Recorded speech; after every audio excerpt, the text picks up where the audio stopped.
Dans cette vidéo, je t'explique pourquoi les étudiants en Afrique n'arrivent pas à trouver un job étudiant pour financer leurs études alors que partout ailleurs dans le monde, la main-d'œuvre estudiantine contribue fortement à l'économie.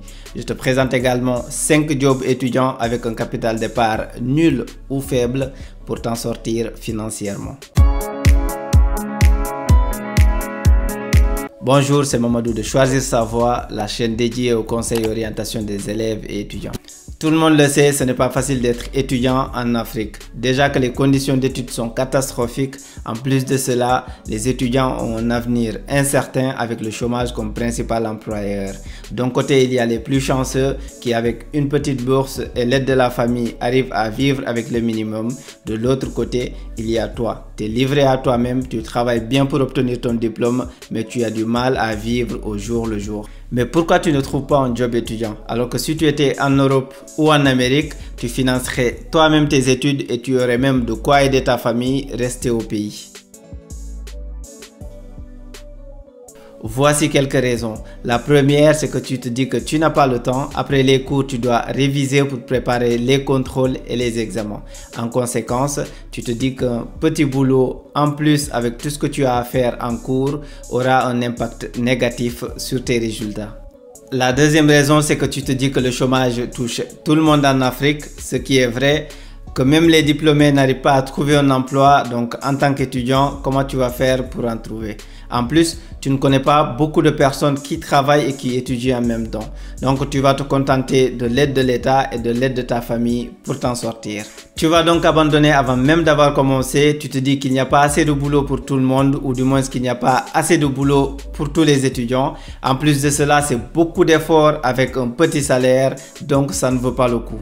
Pour ma part, toutes ces raisons évoquées ne sont que des sortes d'excuses qui ne justifient nullement le fait de ne pas chercher un petit boulot pour arrondir tes fins du mois. Je m'explique. Pour moi, le problème vient de la société.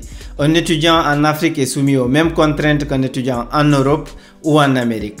Disons-nous la vérité. Par exemple, en Afrique, quand tu es élève, tu considères que la seule chose que tu as à faire, c'est d'aller faire tes cours, de revenir réviser et ensuite de t'amuser avec tes amis. Cela ne concerne pas tout le monde, mais ça concerne la majeure partie. Au même moment, en Europe ou en Amérique, les élèves sont poussés par leur famille pour chercher un petit boulot pour avoir de l'argent de poche. Et quand tu es étudiant, c'est le même schéma qui continue. Tu comptes plus sur l'État, sur ta famille que sur toi-même, car c'est compliqué de se débarrasser de cette habitude. Parfois, tu te dis que tu mérites une bourse. Tu es prêt à aller en grève et à te battre avec les policiers pendant une semaine pour 50 €, soit environ 30 000 francs CFA le mois. Et tu trouves que c'est compliqué de chercher du travail. À la fin de l'année scolaire, tu achètes quelques pantalons, quelques chemises, tu rentres au village ou dans ta ville pour te reposer. Alors qu'au même moment, ton cousin Ousmane, qui est parti faire ses études en France, augmente ses heures de travail pendant les vacances d'été pour gagner le maximum d'argent et avoir une tranquillité financière le long de l'année scolaire.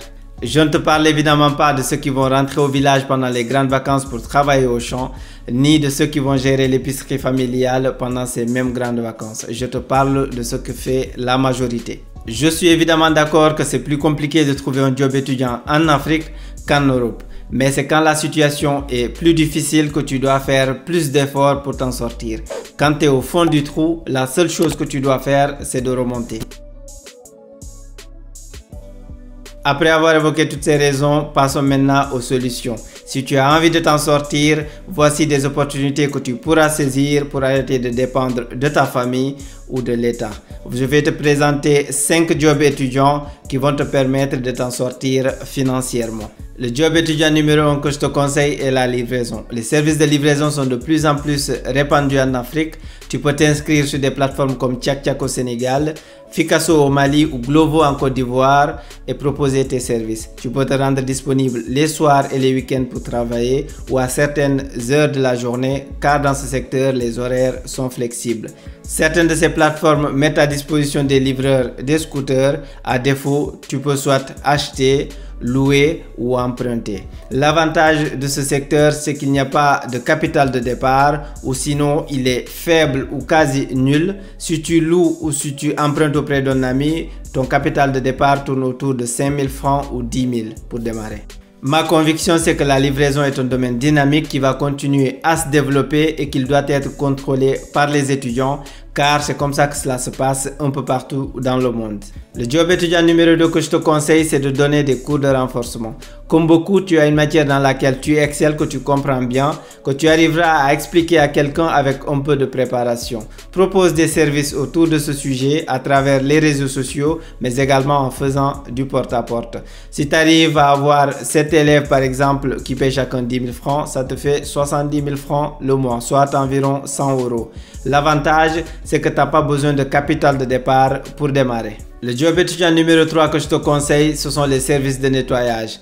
Tu peux proposer tes services via les réseaux sociaux, notamment pour des nettoyages de maisons en entier, des nettoyages de moquettes ou de salons en cuir. Tu peux même te spécialiser dans le nettoyage de chantiers finis pour les futurs occupants.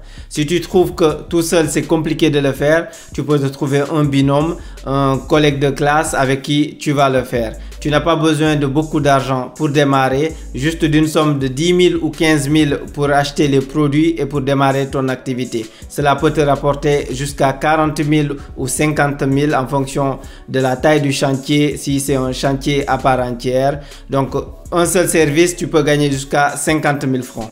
Le job étudiant numéro 4 que je te conseille, c'est le e-commerce. Comme tout le monde, tu utilises les réseaux sociaux, fais-en ton outil de travail. Achète des articles et revends-les. Si tu n'as pas les moyens d'en acheter, va voir les vendeurs, collabore avec eux. Tu vends les articles pour eux moyennant une commission. Tu prends de belles photos des articles, tu les exposes sur les réseaux sociaux et si tu arrives à vendre, tu prends ta commission. Ce qu'il faut faire, c'est de se concentrer sur les articles rares. Ne fais pas comme tout le monde qui va acheter des habits, des chaussures qu'on trouve un peu partout. Va chercher des articles rares, même si ce sont des habits, mais concentre-toi sur les habits rares, expose-les sur tes réseaux sociaux. Tu trouveras certainement des gens qui sont intéressés. Ça te permettra d'arrondir tes fins de mois. L'avantage là aussi, c'est que tu n'as pas besoin forcément de capital de départ pour démarrer. Le cinquième et dernier job étudiant que je te conseille, je l'ai appelé initiation à l'internet professionnel. Beaucoup utilisent les réseaux sociaux en Afrique, mais peu savent utiliser internet sur le plan professionnel. Il peut s'agir de la création d'une adresse email, de la rédaction d'un mail, mais également de l'utilisation des outils bureautiques comme Word, Excel ou PowerPoint.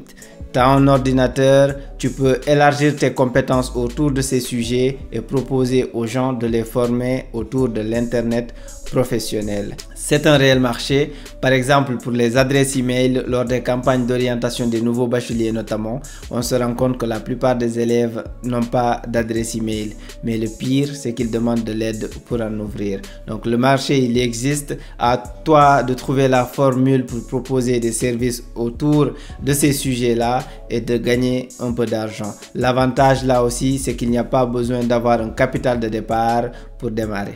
Dis-moi ce que tu penses des contraintes évoquées dans les commentaires ainsi que le job qui te semble le plus adapté à ta situation. J'espère que la vidéo t'a plu et qu'elle te motivera à te lancer sur une des opportunités citées ou sur une autre, car bien évidemment il en existe d'autres. N'oublie pas de t'abonner et de liker la vidéo. Merci et à très bientôt.